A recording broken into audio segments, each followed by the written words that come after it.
Hello, this will be my next YouTube video.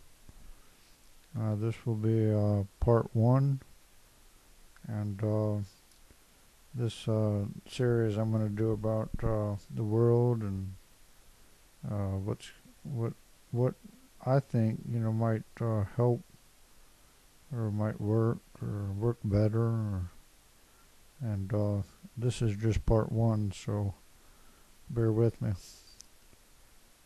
But and I don't know much. I'm just playing around. It looks like planet Earth has 196 countries with different languages amongst themselves and different cultures, I'm sure. Some have different languages, but each has its own patriotism and national prestige. Some countries are more prominent, you may say, on the large world activity, but each has its particular population, with maybe China having the largest and the Vatican City having the smallest population. And Russia tops the charts on amount of land. The amount of people on this earth is approximately 6,886,000,000 people and growing every day.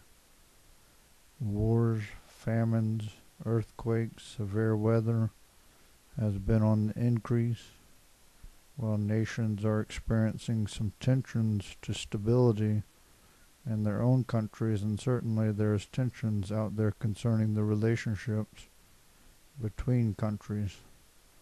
Certainly we won't be able to fix or prevent human problems, though we may be able to adjust system differences and establish a more manageable world system. Everyone would want to be a part of each other and the world and have their needs satisfied and live in a safe and fun environment. If we all had perfect health and all was well here, I think we would hate to see it end. One thing that can comfort people in a time such as this is God's promises of eternal life.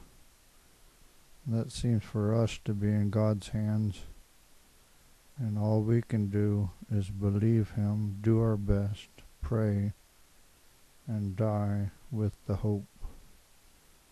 All in all, there is no justification that could be justified for someone fighting to get their way here on earth.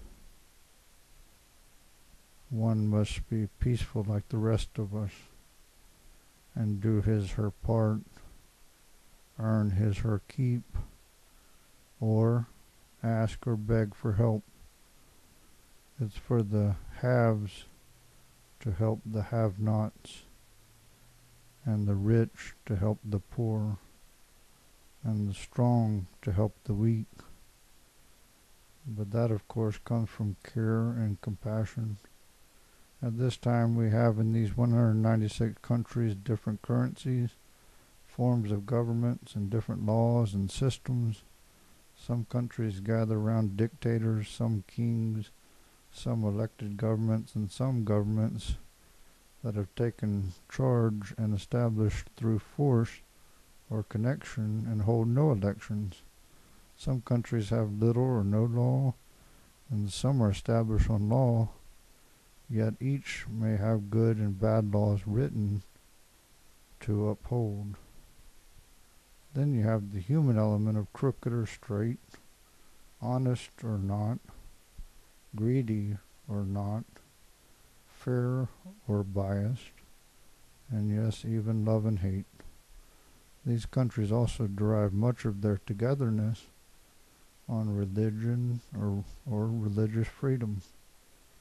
Some religions are more tolerant of other faiths than others in words or actions.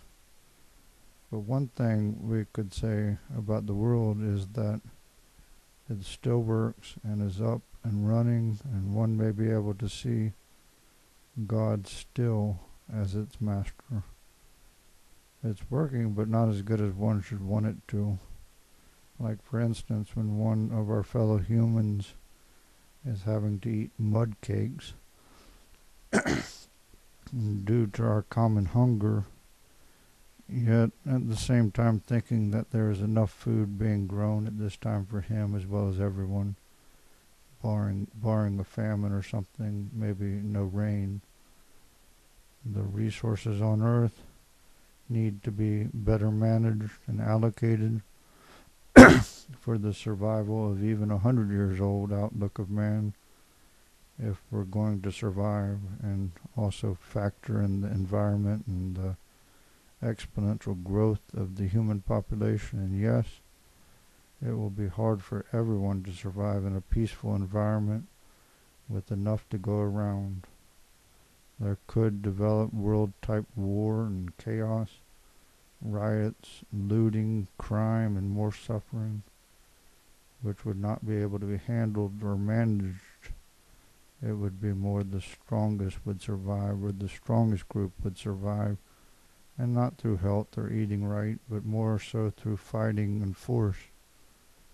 If it went this way, people going crazy may use bombs and nukes, and if we had a out-of-control world war messing up all infrastructure, one might agree that it would have been better dying in the war than the slow starving to death.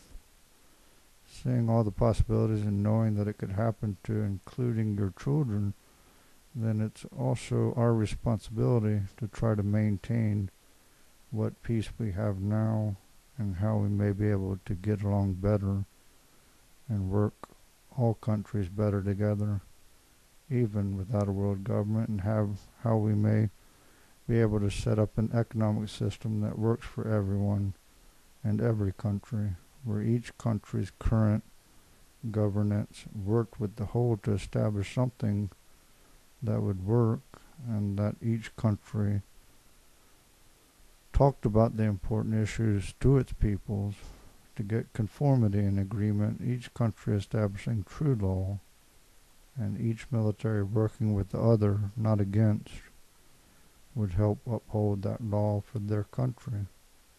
We could keep our cultures, our languages, our patriotism, our histories, our families, friends, co-workers, leaders, but we would have to start by being peaceful with the others, caring about them too, and starting the process of working together till you had the world better governed. Until next time.